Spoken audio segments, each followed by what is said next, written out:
Hey guys, it's Woody the Unexceptional Gamer on what I think is the least played map in Call of Duty history. Does anyone not vote against this thing? I don't know how this happened.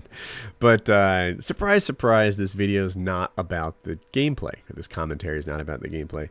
Instead, I'm going to be talking about infidelity. And no, this has nothing to do with Carrington Payne. That's not it at all. But instead, it's about this guy that I met. And here's his deal. He is, an elite military badass. His details are actually kind of a secret, but I can say that much, I think. And he's going to retire from active duty. So he's going to switch over to being a regular person. I don't know what else to call him.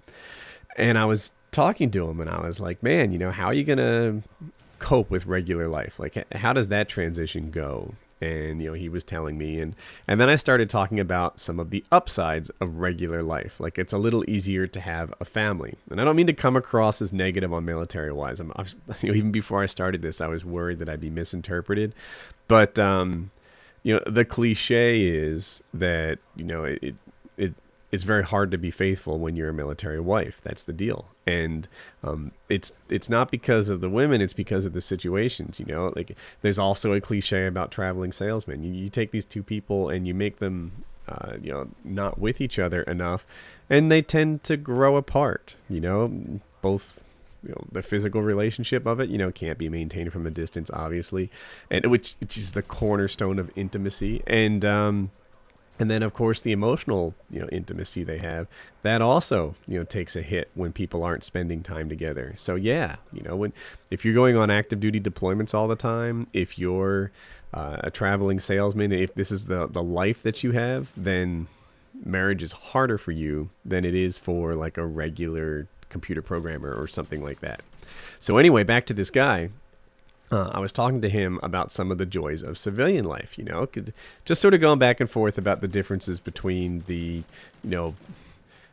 active movie life that he led before, kicking down doors, super badass. I don't want to say much more, but, just picture that. And, elite military guy.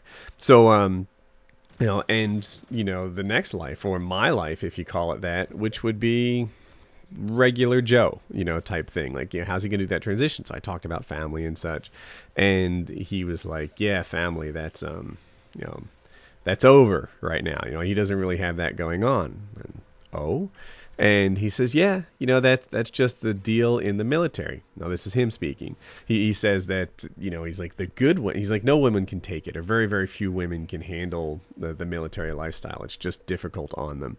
And he says, the best women will tell you. They'll tell you, look, next time it's time to re-up, you got to stop because, I can't take this anymore.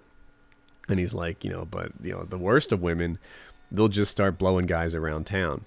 And when I heard it, it like sort of jarred me. Like, whoa, just blowing guys around town? Seriously? But then I thought about it. Yeah, seriously. That's what infidelity is. That's the reality of it. You think to them, like, I guess the romantic version of it is, they fall in love with somebody else and they get their needs met there. But the other side of it is like, yeah, they're just freaking going to a bar, doing some dude, blowing some dude. And, that's the way that they sort of chose to deal with the hole that the, absent husband left, which is rough, but it's out there and it's real, and that happens. So, I'm at this age now where, well, better yet, and when you're young, right, all your friends are like graduating high school and college, and you're going to those sort of events. And then the next thing is, you're going to all these marriages, right? You're getting married, your friends are getting married, all this stuff is happening. After that, it's baby showers, it seems like all of you are going through the same phase of life at one time. And here I am, and I've just had a bunch of like friends who are going through divorce. And not me. My relationship is so strong. I'm happy about that. And it's mostly because my wife is so awesome. But she really is. But anyway, I just see, like, you guys know Dan from PKA, my last boss, and other people in my life are having these marital challenges. And I sit there and I look for common themes. And it seems like this guy, this super soldier, kind of nailed it when he talked about communication. When he said the best of women will tell you before it's bad, and before it's over the edge like that this isn't the life for them, and that the other kind of woman will just start going with guys around town. And when I look at what's happening other places, a lot of times these guys are, the ones who are getting divorced saying like, yeah, I guess I knew the relationship wasn't as strong as it used to be, and they hadn't done anything about it on both sides. They weren't talking to each other. In both the cases I know, the woman was the bad one, for lack of a better term. And, but they knew that the relationship was damaged, and they didn't do anything to fix it. That's what happened there. And I don't know. It just seems like it's the root cause of fidelity, or infidelity, I mean to say, in so many of these marriages. They let it go, they let it drop, and they're not talking to each other about what they need from their partner. And like, I look at this and I'm like, man, there's two parts of it, right?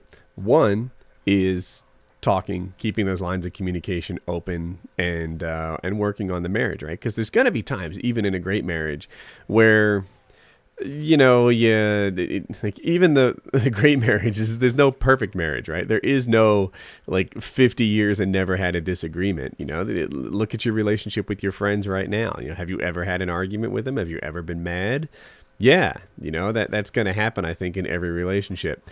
So that marriage is no different. But like I said, part of it is knowing how to work out those issues. And the other part of it, I think, is picking someone who can work out these issues. If if you're picking someone who seems like, they head for the door every time things get sort of rough, then keep in mind what you're signing up for. You've got a wild pony here, one who keeps looking for the door. Do you think that your entire life is going to be with this person, and she never looks for the door, she never looks elsewhere, or he never looks for the door, never looks elsewhere? Look at yourself. What do you do when you're not happy? Are you, I don't know, running, going in the other direction? Or are you a guy who, sort of works it out and says, honey, what were you thinking? What happened here? How can we make this better? Because if you're not that guy, if you're not that good guy, then, life is going to be a little tougher for you than it had to be. And it's a little tougher for, some of the people in my life right now than it needs to be. Only because, they don't know how to find what they need in their partner, and they're taking, what is sometimes the easy way out of finding it in some other person. So that's just bad behavior. That's what they've got going on. And then you ask yourself, what do you do? Like, what is your reaction to this bad behavior? Like, for me, it's like I tell my wife, everybody deserves a second chance except you. But the reality of it is tough, right? The reality of, you've got a cheater in the relationship, and, are you really going to throw away your relationship with your kids? Are you really going to throw away your relationship with your wife? Do you really want to, get rid of all that because, you're jealous about something that happened? Either decision, I can respect it a lot. For me personally, like, I think the visual image would just completely haunt me. I think just knowing that happened, and that, she had done that, it would ruin me, and that would be the end of us. But, if you're someone else and that's not how you're built, and you say, yeah, it was a bad day, but I don't care, then, I can sort of respect where you're coming from there as well. So, I don't know. Like, how to prevent infidelity? Work on your relationship, and work on the way that you handle, not getting what you need, and what to do about infidelity. Your guess is as good as mine. If you've got a lot invested in it and you decide not to throw that away just because it's imperfect, then I can see where you're coming from.